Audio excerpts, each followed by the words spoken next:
AI tools నేర్చుకుని passive income సంపాదించాలనుకుంటున్నారా? వెంటనే సంప్రదించండి. నక్షత్ర పెందుర్తిలో ఉన్నటువంటి సుజాత నగర్ లో ఉన్న అత్తింటికి చేరుకుంది. నిన్నటి నుంచి కూడా తన భర్తను మీడియా పోలీసుల ముఖంగానే రెడ్ హ్యాండెడ్ గా పట్టుకున్నటువంటి ఆమె తను ఒక బాధితురాల్ని. ఎందుకంటే తన భర్త చేస్తున్న వ్యవహారాలన్నీ కూడా మీడియా ముందు వెల్లబుచ్చుకుంది. పోలీస్ స్టేషన్ లో కూడా కంప్లైంట్ ఇవ్వడం జరిగింది. అయితే నిన్న అక్కడి నుంచే ఏదైతే నిన్న లొకేషన్ నుంచే అత్తయ్యకి కూడా కాల్ చేసి, అత్త మీ సపోర్ట్ నాకు కావాలి, నేను ఎలాంటి దాన్నో మీకు తెలుసు, ఈరోజు మీ అబ్బాయి తేజ చాలా చెప్పడానికి కూడా అసహ్యంగా ఉన్నటువంటి పరిస్థితుల్లో ఉన్నాడు, నన్నేం చేయమంటారు అని ఆమె తన అత్తతో ఫోన్ కాల్లో మాట్లాడినప్పుడు, ఖచ్చితంగా నువ్వు చాలా మంచిదానివమ్మా, వాడు అలా చేస్తాడు అని అనుకోలేదు, లగ్జరీ లైఫ్కి అలవాటు పడి చెడు మార్గంలో వెళ్తున్నాడు, నేను మీకు సపోర్ట్గా ఉంటాను అని కూడా ఆమె చెప్పడం జరిగింది. ఈరోజు ఉదయం 7 గంటలకే తను తన అత్త మామను కలిసేందుకు వచ్చింది నక్షత్ర. అయితే అక్కడి నుంచి అత్త నుంచి ఒక రకమైన సపోర్ట్ వస్తే మామయ్య మరొక రకంగా ట్రీట్ చేస్తున్నారు. తేజ వాళ్ళ నాన్నగారితో కూడా మాట్లాడించాం సుమన్ టీవీ ద్వారా.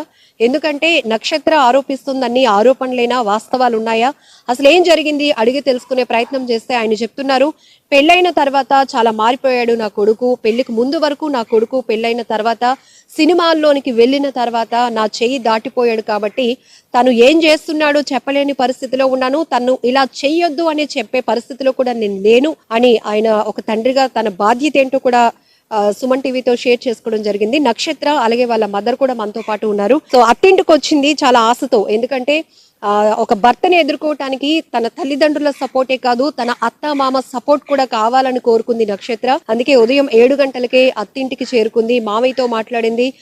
ఫ్యామిలీ మెంబర్స్ నుంచి అయితే గనక ఎలాంటి రెస్పాన్స్ వచ్చిందో కూడా ఒకసారి చూద్దాం. నక్షత్ర, మీ అత్తతో నిన్న మాట్లాడారు, ఆమె ఒక రకంగా మాట్లాడారు, మీకు సపోర్ట్ గా ఉన్నాను, వాడు ఇలా మారిపోయాడని అనుకోలేదు అని. సో ఇక్కడికి వచ్చిన తర్వాత మీ అత్తయ్య గారు మాట్లాడారా, మీ మామయ్య గారితో మాట్లాడారా, ఏం చెప్తున్నారు? మా అత్తయ్యతో మాట్లాడుతుంటే ఆవిడేం మాట్లాడలేకపోతున్నారు. ఎందుకంటే నేను ఆవిడని కొట్టేశారంటే శుభ్రంగా నాతో మాట్లాడారని చెప్పేసి మీడియాలో వచ్చిందని చెప్పేసి ఇప్పుడు కూడా మీ ముందు కూడా ఆవిడని మాట్లాడనివ్వటం లేదు. ఆవిడ చెప్తుంది కదా ఆడ ఎలాంటోడు, ఎంత వ్యసనాలకు అలవాటు పడ్డాడో. ఆవిడ ఇలా నోరిప్పుతుంది చెప్తుంటే ఆయన వచ్చి గసుకుని వెళ్ళిపోతున్నాడు, రూమ్లో పంపించారు ఆవిడ్ని. సో ఆయన వర్షన్ చూశారు కదా, మీరు డైరెక్ట్గా క్వశ్చన్స్ అడుగుతుంటే ఆయన గురించి ఏమో నాకు తెలియదు, నాకు సంబంధం లేదు, నేను వదిలేశానని చెప్తున్నాడు. అది ఎంతవరకు కరెక్టో నాకు తెలియదు. మొత్తం ఈ కాలనీ అంతగా ముందు షాప్కి వెళ్ళి కనుక్కుంటే పెళ్లికి ముందు ఆ మహా మనిషి తేజ అలాంటోడు మొత్తం ఇక్కడ కాలనీ అందరూ చెప్తారు, మొత్తం అందరూ చెప్తాడు. సిగరెట్ ఏంటి, తాగుడేంటి, తిరగడాలేంటి అమ్మాయిలతోని, ఒక్క హ్యాబిట్ కాడి మొత్తం ఈ కాలనీ అంతా చెప్తుంది. ఒకసారి పిలిచి అడగండి. ఇప్పుడు మీ భర్త ఉంటున్న అమ్మాయి వంశీ ధర్మజ్ఞతో మీరు ఎప్పుడైనా మాట్లాడారా?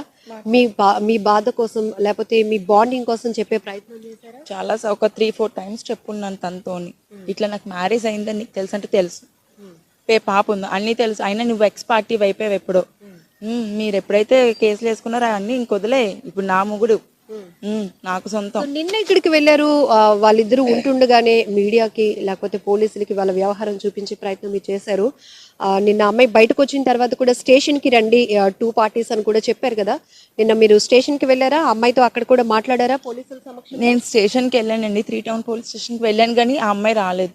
ఆ అమ్మాయిని తీసుకెళ్ళింది ఒక కానిస్టేబుల్, హెడ్ కానిస్టేబుల్ పట్టుకెళ్లారు. మరి పట్టుకెళ్ళిన తర్వాత అమ్మాయి స్టేషన్కి కదా రావాల్సింది. ఇప్పుడు అమ్మాయి కాదు అబ్బాయి రావాలి కదా. ఇద్దరిని స్టేషన్కి పట్టుకెళ్ళినప్పుడు ఇద్దరు స్టేషన్కి రాకుండా మధ్యలో ఎస్కేప్ అయిపోయారు. అంటే నేను మీకు చెప్పాను కదా, అంతే, వాళ్ళకి పొలిటికల్ బ్యాక్గ్రౌండ్ ఉందంట. సో వాళ్ళు ఏమైనా చేయగలరు, ఎంతటి ఇన్ఫ్లుయెన్స్ చేసైనా వాళ్ళు తప్పించుకోగలరు.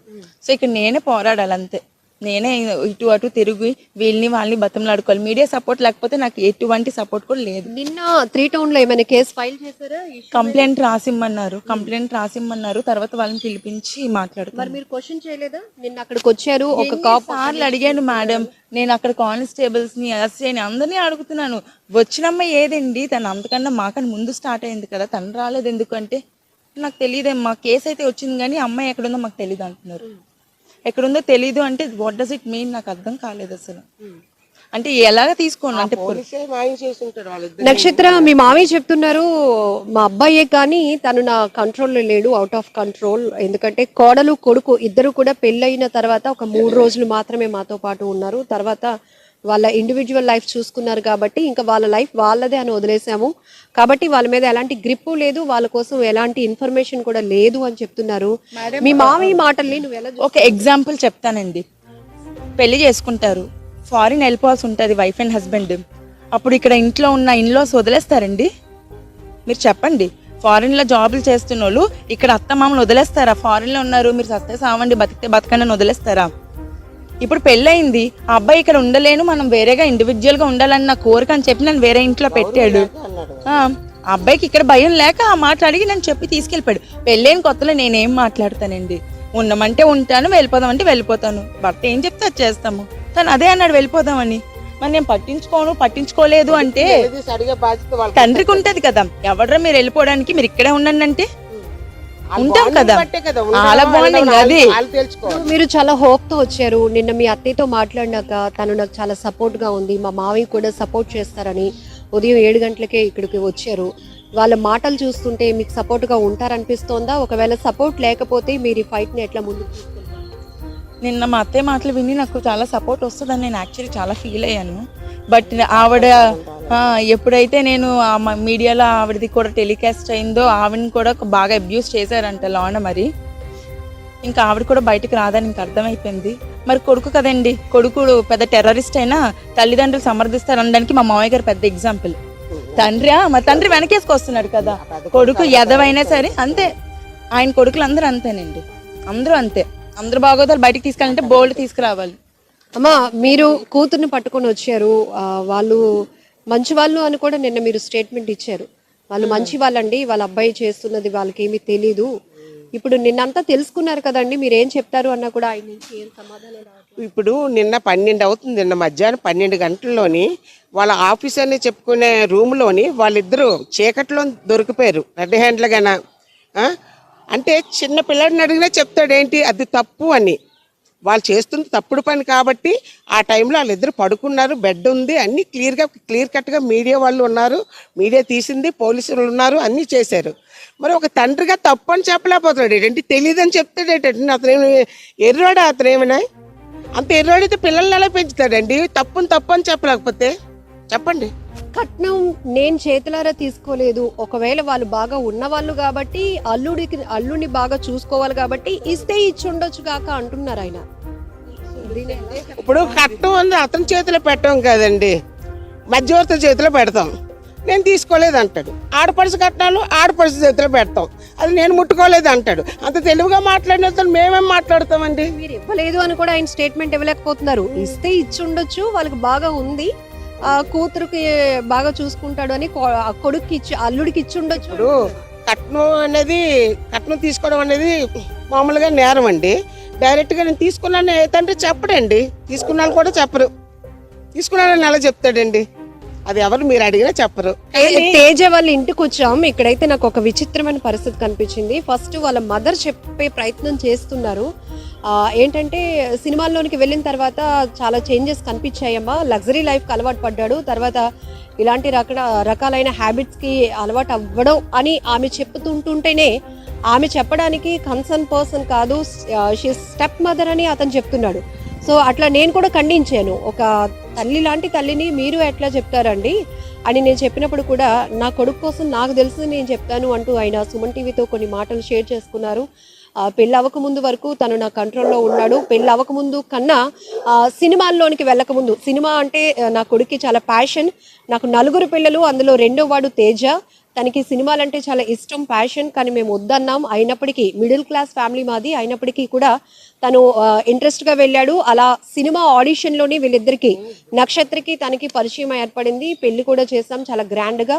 ఉన్నంతలో వాళ్ళు కూడా, నక్షత్ర వాళ్ళ ఫ్యామిలీ కూడా హై ప్రొఫైల్ కాబట్టి బాగా చూసుకోవాలి అల్లుడిని, ఇస్తే ప్రాపర్టీస్ ఇచ్చి ఉండొచ్చు అని కూడా ఆయన చెప్తున్నారు. రెండోది ఏంటంటే, ఒక తండ్రిగా మీ బాధ్యత ఏంటి అని మనం క్వశ్చన్ చేసినప్పుడు ఆయన చెప్తున్న సమాధానం ఒకటే, నా దగ్గర ఉంటే, నా కంట్రోల్లో ఉంటే నేను వాళ్ళ కోసం ఏదైనా చెప్పగలను, కొడుకు కోసం, కోడల కోసం. వాళ్ళు ఎప్పుడైతే గడప దాటి బయటకు వెళ్ళిపోయారో వాళ్ళు ఏం చేస్తున్నారో కూడా తెలీదు. ఇక్కడ సుజాత నగర్లో ఉంటున్న ఇంటికి మా అబ్బాయి వచ్చి కూడా చిన్న ముసలివాడలో ఉంటున్న ఇంటికి మా అబ్బాయి వచ్చి కూడా దాదాపు 4-5 సంవత్సరాలు అవుతోంది. ఫోన్లో మాత్రం టచ్లో ఉంటాం, కానీ ఫోన్లో కూడా వాళ్ళ పర్సనల్ విషయాలు ఏవి చెప్పడు. మరి మనవరాల పరిస్థితి ఏంటని అడిగినప్పుడు తల్లిదండ్రులుగా వాళ్ళ బాధ్యతే, ఈ వయసులో మేమేం చెప్పగలుగుతాం, మేమేం బాధ్యత తీసుకోగలుగుతాం, ఈ విషయంలో ఎలాంటి జడ్జ్మెంట్ ఇవ్వడానికి కూడా మేము రెడీగా లేము అనేది ఆయన వెర్షన్ చెప్తున్నారు. సో ఇమీడియట్గా నక్షత్ర వాళ్ళ మదర్ కూడా వారించే ప్రయత్నం చేశారు. ఒక తండ్రిగా బాధ్యత తీసుకోవాల్సింది పోయి మీరు నాకేం తెలియదు అని తప్పించుకునే ప్రయత్నం ఎలా చేస్తారు అని కూడా అతను చెప్తున్నారు. మీరేమంటారు? ఇప్పుడు ఒక తల్లిగా కూతురు కాపురం ఇలా అయిందని నిన్నటి నుంచి తిరుగుతున్నారు, కేసులని దిశలో కూడా కంప్లైంట్ ఇచ్చి ఉన్నారు, నిన్న 3 టౌన్లో కూడా కంప్లైంట్ ఫైల్ అయింది. ఇప్పుడు అతని మాటల్ని మీరు ఎలా చూస్తున్నారు? ఇప్పుడు నక్షత్ర పరిస్థితి ఏంటమ్మా? అదండి, అతను ఒక తండ్రిగానే ఒక కొడుకు కాబట్టి బలాదూరుగా వదిలేశాను, పెళ్ళైన తర్వాత వదిలేసాను. ఒక తండ్రి అనే మాటలు కాదండి అవి. ఇక్కడ నా కొడుకు నా కంట్రోల్లో లేడు అనడానికి ఏం లేదండి. వాళ్ళందరూ కొడుకుల కంట్రోల్లో ఉంటాడండి తండ్రి. అతను డబ్బు ఉంటే చాలు, కొడుకు అక్కడికి వెళ్ళిపోయి తెచ్చినా ఇస్తే చాలు అతనికి డబ్బులు. అప్పుడప్పుడు మా దగ్గర తీసుకున్న డబ్బులే ఇతను ఇవ్వలేదు. బ్యాంక్ స్లిప్పులు కూడా ఉన్నాయి ఇతనికి డబ్బులు వేసినవి, ఆ డబ్బులే మాకు ఇవ్వలేదు. ఇంకా కొడుకు కోసం ఏం కంట్రోల్లో పెడతారండి ఇతను. అప్పుడు అతను ఫోన్లో మాట్లాడినవి వేరేగా ఉన్నాయండి. ఎదవలు పుట్టారమ్మా, నాకు ఎదవలు పుట్టారు, నేను ఏం చేయగలనమ్మా అని మాకు బ్రతిమాలుకున్నారు అతను. ఇప్పుడు వచ్చి అంత ఇదిగా ఒక రూమ్లోని ఒక అమ్మాయితో కొడుకు దొరికిపోతే నాకేమీ తెలియదు అనే తండ్రిని ఇతన్నే చూస్తున్నానండి నేను. చిన్న పిల్లల్ని అడిగినే వాళ్ళు ఏదో బ్యాడ్ పని చేస్తున్నారు, అందుకే డోర్ వేసుకొని ఉన్నారు. మధ్యాహ్నం 12 గంటలకి ఒక ఆఫీస్ రూమ్ అని చెప్తున్నాడు ఆ ఎదవ. కొడుకు అనేవాడు బలాదురుగా వదిలేస్తే తండ్రిని అంటారండి. నక్షత్ర ఏం చేయబోతున్నారు? ఇంకా దీనికి సంబంధించి పోలీసులు అప్రోచ్ అవుతున్నారు కదా. మేడం ఒక్క విషయం మేడం, సుప్రీంకోర్టు అడల్టరీ లీగల్ అని చెప్పింది కదా, ఇది ఒక్క పాయింట్ ప్లీజ్ వెయ్యండి. ఇది ఒక్కటి, అడల్టరీ లీగల్ అని చెప్పారు, మరి ఇది కట్టిన దానికి వాల్యూ ఏంటండి? అడల్టరీ లీగల్ అయినప్పుడు పెద్దవాళ్ళ తల్లిదండ్రుల మధ్య బంధుమిత్రుల మధ్య కట్టిన తాళికి ఏంటి వాల్యూ ఉంది? దీనికో వాల్యూ ఉండాలి కదా. అడల్టరీ లీగల్ అన్నప్పుడు దీనికి వాల్యూ ఉండకూడదు. ఎవరికి నచ్చినట్టు వాడు తిరగమని చెప్పాలి. అడల్టరీ లీగల్ అవ్వడం వల్లే ఇలాంటి నీచులు రోజుకొకరు తయారయ్యి, రోజుకొక కామాంధుల కింద తయారయ్యి, రోజుకొక దాన్ని ఉంచుకొని డైరెక్ట్ మీడియాకి స్టేట్మెంట్ ఇచ్చాడు కదా మా husband, yes she's my wife అని ఇంకొక దాన్ని చూపిస్తున్నాడు మీడియా ముందు, పళ్ళ ముందు చెప్తున్నాడు ఆ మాట. జస్ట్ బికాస్ ఆఫ్ సుప్రీంకోర్టు తీర్పు ఇవ్వడం వల్లే. అది నేను స్ట్రాంగ్గా నమ్ముతాను. అది లేనప్పుడు దీనికి వాల్యూ ఇవ్వకూడదు. ఇది ఎందుకండి? అప్పుడు హిందూ ధర్మాన్ని ఎందుకు అంత వాల్యూ ఇవ్వడం ఎందుకు? పెళ్లిళ్ళు చేసుకోవడం ఎందుకు? ఈ తాళికే కదా వాల్యూ ఉంది. ఓహో, పెళ్ళైతేనే నేరం అమ్మా, లివింగ్ లో ఉంటే నేరం కాదంటున్నారు. మరి పెళ్లి తర్వాత అయ్యింది కార్యక్రమం కదా లివింగ్ అంటే, మరి ఆ కార్యక్రమం ముందు కానిస్తే తప్పు కదా మేడం? సుప్రీంకోర్టు ఇచ్చిన తీర్పు అది ఏ రకంగా ఇచ్చింది మేడం? చెడిపోమని ఇచ్చిందా? పెళ్లి చేసుకుంటారండి ఎవరైనా? కాదండి, ఒక్కటే అడుగుతున్నాను, మొత్తం ప్రపంచానికి దీనికి వాల్యూ ఏంటి? దీనికి వాల్యూ చెప్పమనండి. ఏ సుప్రీం కోర్టు కదా, ఏ కోర్టు అయినా దీనికి వాల్యూ చెప్పమనండి. నాకు కట్టింది మా హస్బెండే కదా, మొత్తం సొసైటీ ముందు కట్టింది తాలే కదా, దీనికి వాల్యూ ఏంటి? అడల్టరీ లీగల్ అయినప్పుడు దీనికి వాల్యూ చెప్పమనండి. తండ్రికి తెలియదని చెప్తున్నాడా? నక్షత్ర, నిన్న ఒక్కసారిగా మీరు కంట్రోల్ తప్పారా? అక్కడ ఉన్న పరిస్థితులు ఎందుకు మీరు చేసుకోవాల్సి వచ్చింది? మళ్ళీ మీ మెడ పట్టుకొని మీ భర్త బయటకు ఎందుకు తోసేశాడు? నిన్న మీరు లోపలికి వెళ్ళినప్పుడు ఎలాంటి పరిస్థితిలో మీరు కంట్రోల్ తప్పాల్సిన పరిస్థితి? మేడం, ఒక ఆడది, ఒక భార్య స్థానంలో ఉన్న నేను నా భర్తను ఇంకొక దాని పక్కన పడుకోవడం చూశాను మేడం. మధ్యాహ్నం 12 అయినా కళ్ళు కూడా తెరుచుకోలేకపోతున్నాను నేను వెళ్ళినంత వరకు. అంత గాఢ నిద్రలోని ఒంటి మీద బట్టలు కూడా సరిగ్గా లేవు ఇద్దరికిని. అలాంటి స్థితిలో చూసి నేను ఏమైపోవాలి మేడం? నేను కట్టుకున్న భార్యను మేడం, నా భర్తను ఇంకొక స్త్రీతో చూసి నేను ఎలా కంట్రోల్ తప్పకుండా ఉంటాను మేడం? నేనే కాదు మేడం, ఏ భార్య అయినా ఆ స్థితిలో అంతకన్నా కంట్రోల్ తప్పుంటారు. నేను చేసిన పని కూడా అదే. దయచేసి ప్లీజ్, ఇలాంటి ఆడవాళ్ళు ఎంతో మంది మగ్గిపోతున్నారు మేడం, బయటికి రాలేక. రండి, వచ్చి అలాంటి వాళ్ళు పరువులు తీసి హ్యాపీగా బతకాలే కానీ మేడం, ఇలా చేసిన వాళ్ళని ఎంకరేజ్ చేయకూడదు మేడం. ప్లీజ్ మేడం, సుప్రీంకోర్టు తన తీర్పును వెనక్కి తీసుకుంటే తప్ప జీవితాలు బాగుపడవు మేడం.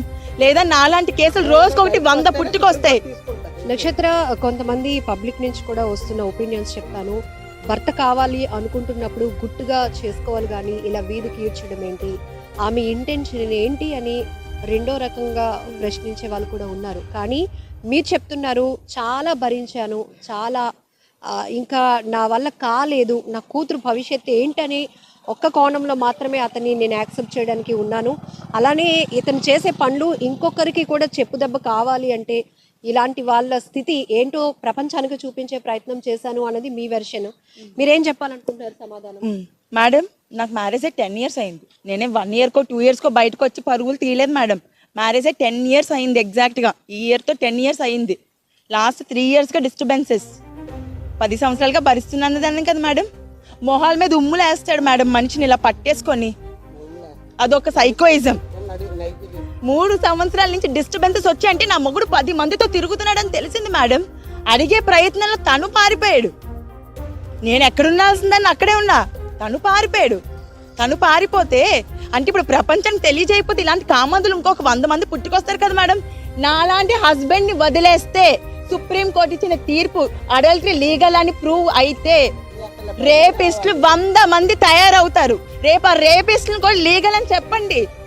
అడల్టరీ లీగల్ అన్నారు కదా, అది తీర్పు వెనక్కి తీసుకోకపోతే మేడం, అమ్మాయిలు ప్లీజ్, మీ వైఫ్లు ప్లీజ్ రండి, బయటికి రండి. ఇలాంటి పరిస్థితులు ఉంటే బయటకు వస్తే సుప్రీం కోర్టు తీర్పు వెనక్కి తీసుకునే అవకాశం ఉంటుంది. నక్షత్ర, కొన్ని సందర్భాల్లో తల్లిదండ్రుల సపోర్ట్ కూడా లేని బాధిత మహిళల్ని మేము చూస్తున్నాం.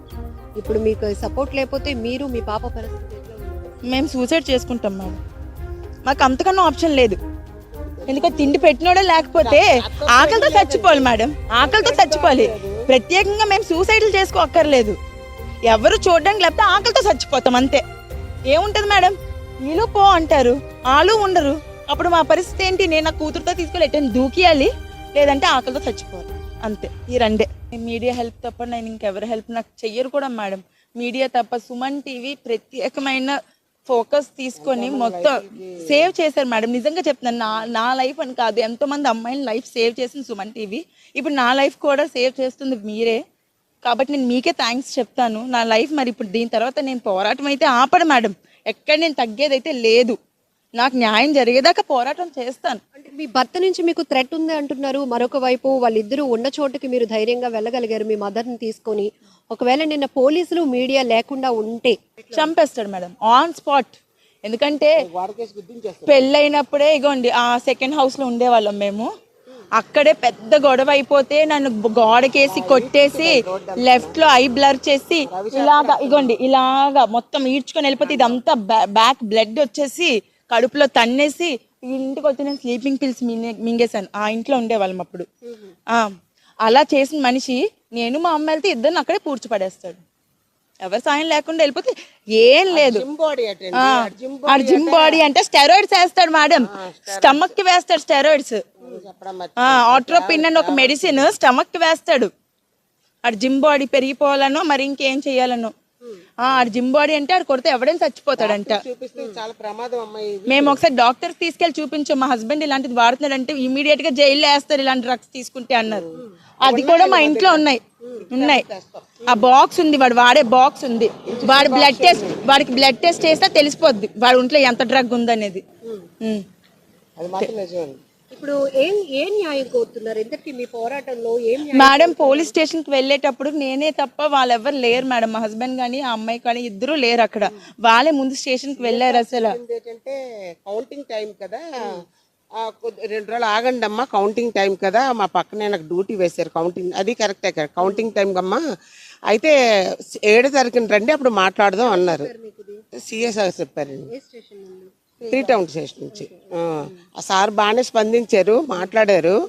అయితే ఇది మాత్రం చెప్పారు, ఇప్పుడు కౌంటింగ్ టైం కాబట్టి కొద్దిగా బిజీగా ఉంటామమ్మా, మాకు డ్యూటీలు వేశారు, 7వ తారీఖున రండమ్మా అని అతని నెంబర్ కూడా ఇచ్చారు, అతని పర్సనల్ నెంబర్ కూడా ఇచ్చారు. నక్షత్ర, ఇప్పుడు ఈ ప్రస్తుతం ఉంటున్న వంశీ ధర్మజ్ఞతో పాటు ఇంతకు ముందు నుంచి కూడా మీ హస్బెండ్ కి చాలా మంది అమ్మాయిలతో కాంటాక్ట్స్ ఉన్నాయన్నారు. వాళ్ళలో ఎవరు బాధితులు ఉండి ఉంటారు అనుకుంటున్నారా? ఇప్పుడు మిమ్మల్ని చూసి ధైర్యంతో ఎవరైనా బయటకు వచ్చే వాళ్ళు ఉంటారంటారా? చూసి బయటకు వచ్చి ఆడపిల్ల తొందరగా రాలేరని అనుకుంటున్నాను మేడం. తొందరగా రాలేరని నేను అనుకుంటున్నాను. కానీ ఆ వాయిస్ రికార్డ్స్ ఉన్నాయి మేడం. ఇప్పుడు సబ్మిట్ చేయమంటే మా మావయ్య గారు నాకు సపోర్ట్ గా మాట్లాడిన రికార్డ్ ఉంది. రీసెంట్ గా నాతో మాట్లాడారు. ఇలాంటి ఎదవలందరూ నా కడుపునే పుడతారమ్మా, నీకెందుకు, మేము ఉన్నాం కదా, ఇప్పుడు నేను చూసుకోను అంటున్నాడు మిమ్మల్ని. నేను ఉన్నాను కదా, మీకు ఎందుకు భయం, నీ పిల్లకి ఏంటి భయం, మేము ఉన్నాం, మేము చూసుకుంటాం. ఆడో పెద్ద ఎదవమ్మా, ఆడు ఎవడి మాట వెండు, తండ్రి మాటే వెండు, ఆడు ఎవడి మాట వెండు, ఆడు ఒక పెద్ద ఎదవ అని చెప్పిన స్టేట్మెంట్, నా మామగారు ఇచ్చిన స్టేట్మెంట్ ఉంది, అది వినిపించమంటే వినిపిస్తాను. ఈ అబ్బాయి అమ్మాయిల గురించి ఏమేమి మాట్లాడో వినిపిస్తాను, అవతల అమ్మాయిలు ఈ అబ్బాయి గురించి ఏం మాట్లాడారో వినిపిస్తాను. అన్ని రికార్డ్స్ నా దగ్గర ఉన్నాయి, కావాల్సింటే నేను మీకు అమ్మాయిలు అంటున్నారు, ఎవరు వాళ్ళు కూడా? పబ్జీ గేమ్ లో ఆడి, పబ్జీలో ఆడి అందులో ట్రాప్ అయిన అమ్మాయిలు. డబ్బులు డిమాండ్ చేస్తాడా? అది మనకి తెలియదు మేడం, వీడికి ఎక్కువ సెక్షువల్ హెరాస్మెంట్ ఎక్కువ అందరికీ. దానికి ఓకేను ఇలాగే చెప్తాడండి. రికార్డ్ ఏం, అది పిలిచింది నన్ను, నేను పెళ్ళైనోడిని కదా, నేను సేఫ్ గా బయటపడను, రోడ్ల మీద తిరగను అంతే, సేఫ్ గా రూమ్ లో. పెళ్ళైనోడిని, నాతో రిస్క్ ఉండదు, మీరంటే పోరంబోకులు రా, నేనైతే పెళ్ళైనోడిని, నేను మీలా రోడ్ల మీద ఉన్న రూములకే వెళ్ళిపోతానని చెప్పిన రికార్డ్ నా దగ్గర ఉందండి. సుమన్ టీవీలో మీ పర్సనల్ అండ్ బిజినెస్ ప్రమోషన్స్ కోసం కింది నెంబర్ కి కాంటాక్ట్ చేయండి.